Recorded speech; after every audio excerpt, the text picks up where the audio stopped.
noble motives and the challenging audience to achieve a higher level of beliefs or achievement. Also, he's to appeal to the audience needs and emotions, using stories, anecdotes, and quotes to add drama. And he's supposed to avoid using notes, and his time is 8 to 10 minutes. His title is Podcast and You, and you do have a handout in front of you. Thank you, Tree.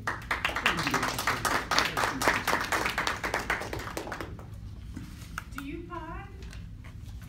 Our next speaker loves podcasts. As you are likely already know, podcasts are audio files that you can download to your listening device and listen on your schedule and your convenience on a topic that interests you. You are blessed to be living in the golden age of podcasting, and this universe of user-controlled listening enhances experiences and have explored for 5 years. Prepare to be inspired to start your own listening journey and learn about podcasts that you should have in your listening library. Speaking today on the topic of podcasts and you, please join me in welcoming Jeffrey Purtee.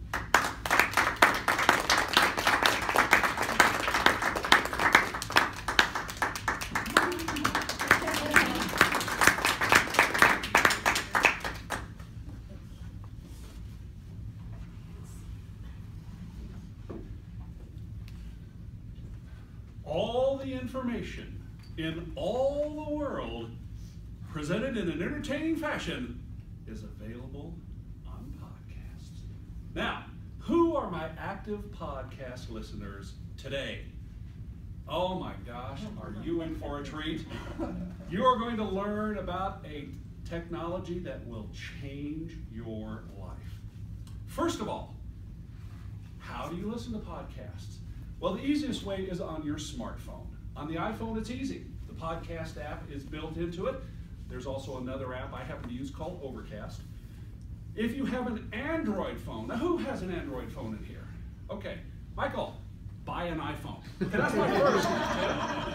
Buy an iPhone. But if you insist on sticking with your Android technology, there's a couple of outstanding apps for there. One's called Pocket Cast.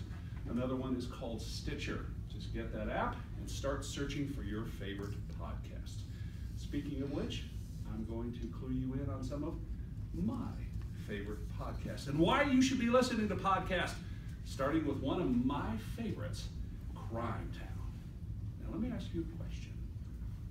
Who knew in the 1980s, 90s, and 2000s, the location of the epicenter for organized crime in New England was located in Providence, Rhode Island? That is the story of Crime Town. It tells the story of crime boss Raymond Patriarca and Mayor Buddy Cianci, who was connected with the mob and ended up being the longest serving mayor in Providence history. It is one of the most fascinating stories I've ever heard. They spool it over 2 seasons, and you will never think of Providence, Rhode Island the same again. After this one, I wanted to go visit there just to see all the locations where all the crimes happened. It was wonderful. My favorite podcast number 2 was... Libby, what was my favorite podcast number 2? I'm going with Criminal. Criminal is the correct answer. Now you're probably noticing a theme. And you're probably thinking, Jeffrey, are you inspired by crime? No, I'm not. However, you have to understand, crime stories can sometimes be among the most gripping we have. The theme of Criminal is they take stories in the news that we may be familiar with, and they dive deep underneath and explain some of the history of the people involved in the stories. So often in the news, we just get the superficial story. Does anybody remember the Ferguson riots? Mm-hmm. Right?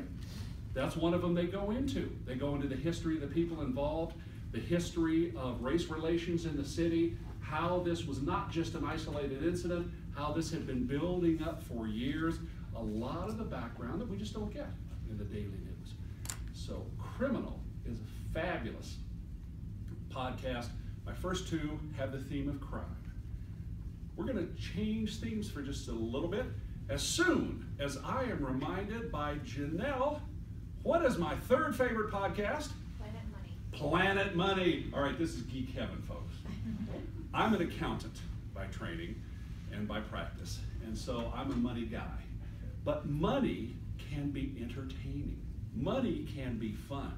Planet Money takes a story in the news, or sometimes a story I wasn't even aware of, and dives underneath, discussing the economic implications, the monetary implications, and doing it all in a fascinating fashion that at the end you'll think, I never knew money could be this fun. And we all love money, don't we? Yes! Remember the banking crisis of 2008? There's a lot more to it than we read in the news. And Planet Money is one of those that dives right underneath those stories and many, many others. For example, another one is, except for the US, there is a smartphone app that is rapidly becoming the world's greatest way to transfer money.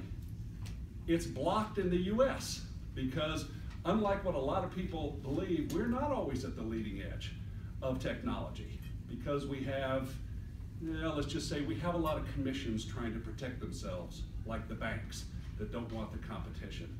Those are the sorts of things you learn from Planet Money. And then a similar vein is another economic related podcast, number 4, Freakonomics Radio. This one I remembered. Now, do we have any people who have actually read the original Freakonomics book? Okay, where are my economists here? You know, I can tell I'm out in geek land. I really can. Because I never miss Freakonomics Radio and never miss Planet Money. But you may think, if you hearken back to high school or college, that economics is the dullest subject imaginable, right there with sociology. Freakonomics proves that that is not the case.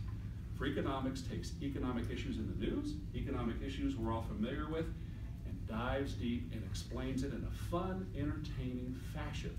One of the things that we learned from Freakonomics Radio is there a connection to your name and your success later in life? If your parents named you stupid, did you have a failed life?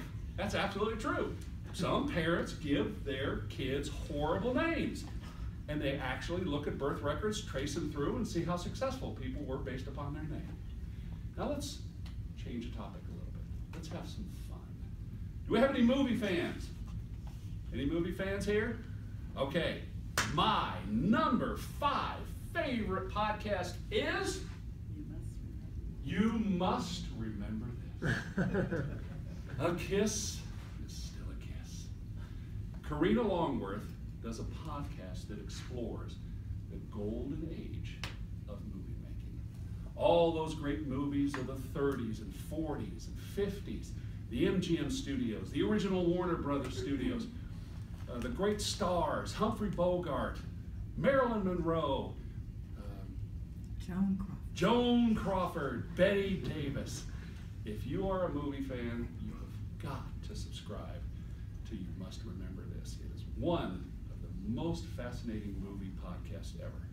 And then finally, I'm not going to say this as a guilty pleasure, because at my age, I have to be honest with you, I'm not guilty much about anything. But if I did get guilty, it would be Pop Culture Happy Hour.